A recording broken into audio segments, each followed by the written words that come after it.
కౌశల్యాదేవికి అడవికి పోవద్దని అమ్మ వేడుకుంటుంటే పోవాలని నన్ను అజ్ఞానం చేయకు అని చెప్తాను.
ప్రజల సౌఖ్యం ఎవరైతే వాళ్ళ చరిత్ర ఏదైనా పుస్తకం అల్మార్లలో అట్లా పెట్టి దగ్గర ఉంటే ఏమన్నా ఉంటే దొరికింది.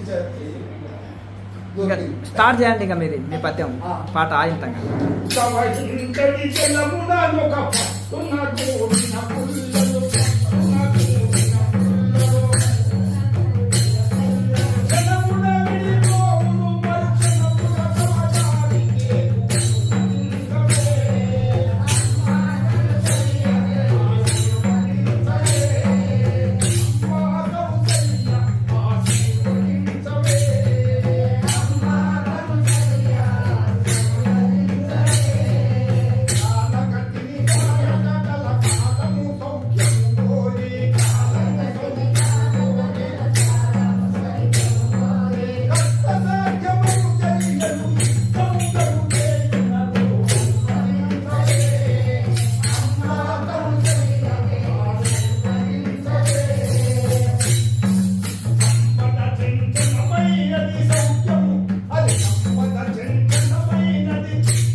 నేను జ్ఞానినైతా జ్ఞానంతో పరం శాంతి, జ్ఞానం లభిస్తే శాంతి లభిస్తాయి.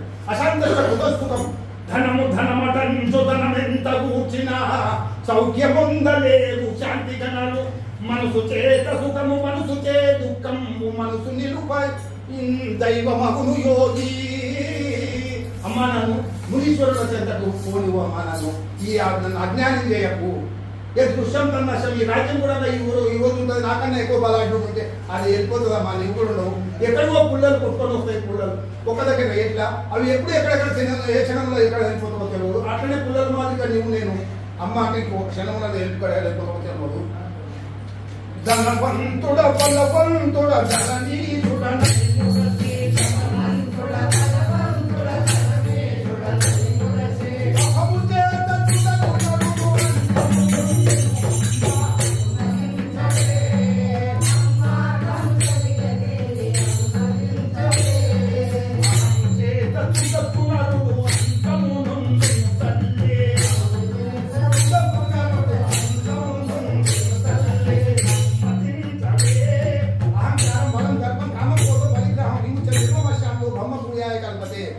భగవద్గీత సారాంశంలో 3 ఉన్నాయి. అందులో ఇది ఒకటి. అహంకారం వదులుకోవడం కంటే గొప్పది ఇంకొకటి లేదు. ఆత్మవంతం కర్మాన్ని ఆత్మవంతం చేస్తే అహంకారం పోతుంది. ధనవంతుడ బలవంతుడ ధననీయుడ మహిముడసే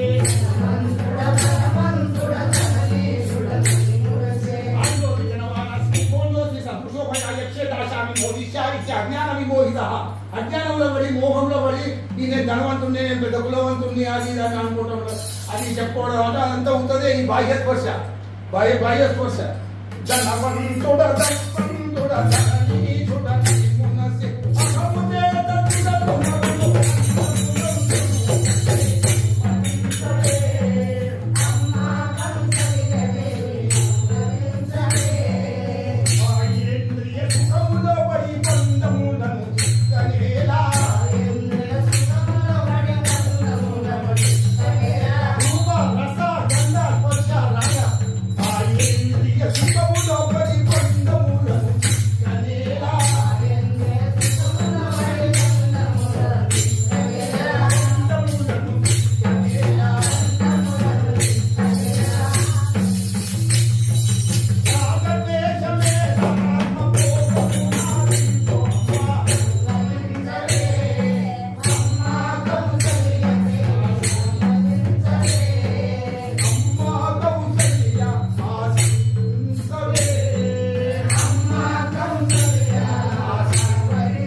బ్రహ్మ యోగ యుక్తాత్మ సుఖం అక్షయం అశ్నుతే.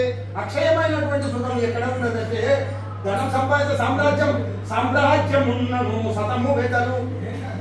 చక్రవర్తి అయితే కూడా సతం వెతలే. ఉత్త యోగిగా ఒక రాజు రాజులకు రారాజు అయితే కూడా సుఖం వెతలు.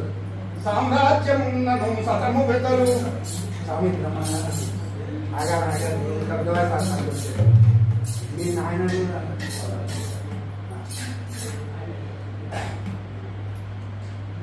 రాగద్వేషమేలాత్మ భోగము నాసి